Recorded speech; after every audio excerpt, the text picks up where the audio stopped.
Water Buffalo TM. Motherfucker. What's going on, guys? It's Old School Matt here. I'm back with another video, Water Buffalo TM, and today we're going to be talking about the different ways of pulling for your back, and I'm going to be showing you guys a couple different exercises and how you guys can apply these to your life and your fitness to be a better individual in terms of when you're training back. Thank you guys for tuning in to a Water Buffalo TM video. Thank you guys for adjusting to the content we've been creating and the different things we've been trying out. We're hopefully going to be bringing back some of our old videos like the Buffalo workouts and the Water Buffalo barbecues. So I hope you guys enjoy this video. A lot of requests on one of the posts I made on our Instagram, and I want to talk to you guys about this. So let's talk about the row specifically for back development. I think the row itself is a great movement, and whether you're doing a cable row, a barbell row, a inverted row, whatever type of row you want to get into, I think that for the most part, you can target all areas of your back. And let me tell you how. I think the best way to illustrate this specific concept for training back has to be shown in the incline dumbbell row. If you've never done this exercise before, incredible exercise because you can actually target specific areas of your back depending on where your elbows are.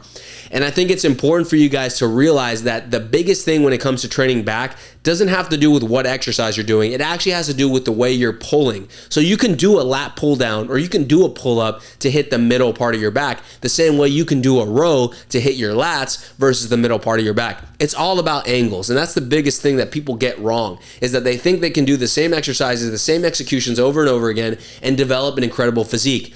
A lot of times people say that they have weak backs, their backs are thin, their backs aren't wide, and the problem here is that they're not pulling properly. So the biggest thing when training back has to do with elbow positioning. And the reason why is that when you're pulling with your elbows, there is a specific isolative element of this specific execution. Now let me talk about it. So I'm going to be showing you guys an exercise here. It is the incline dumbbell row. When you're pulling with your elbows close to your side, you're more likely to engage your lats. And the reason is because the angle you're pulling engages the lats a little bit better. A misconception that a lot of people have is that when you have your elbows wide and you're pulling, you're going to be hitting your back for the width. But more emphasis on an area means more growth over time.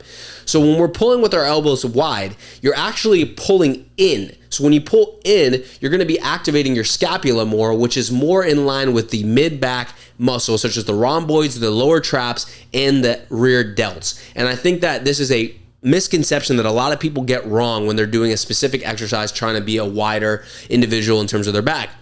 When you pull close, you're actually able to stretch your lat more. So when your elbows are close by your body, your arms are able to not only disengage the rear delts and disengage the scapula a little bit, you're engaging the lats by allowing you to have a stretch. So I think this is an important concept to think about when you're doing specific back exercises.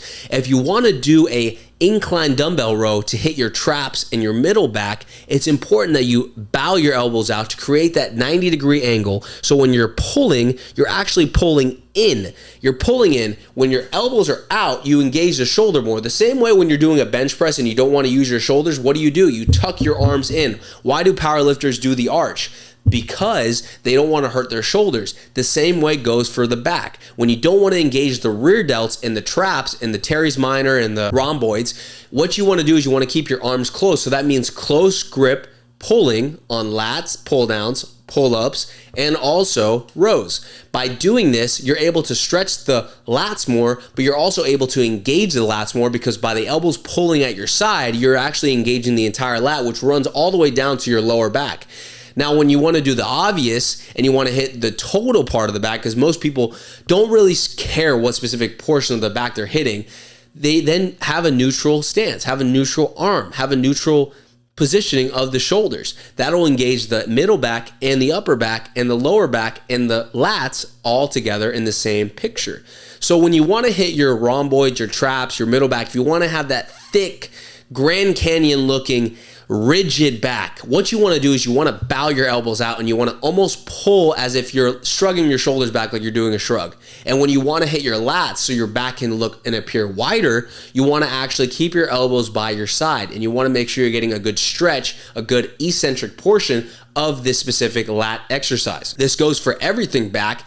And if you want to disengage the lower back, To solely focus on either the lats or the mid back, I highly recommend doing things where you're seated and you're taking the lower back out of the equation, aka incline dumbbell rows, seated row, anything that's involving a erector supported position for your lower back. Because a lot of times people will involve the hips in the lower back and they'll feel that before they actually give out in terms of their actual back. Thank you guys for watching this video and this breakdown with Water Buffalo TM. I appreciate you guys for supporting the channel and also the movement towards a different way of portraying our content.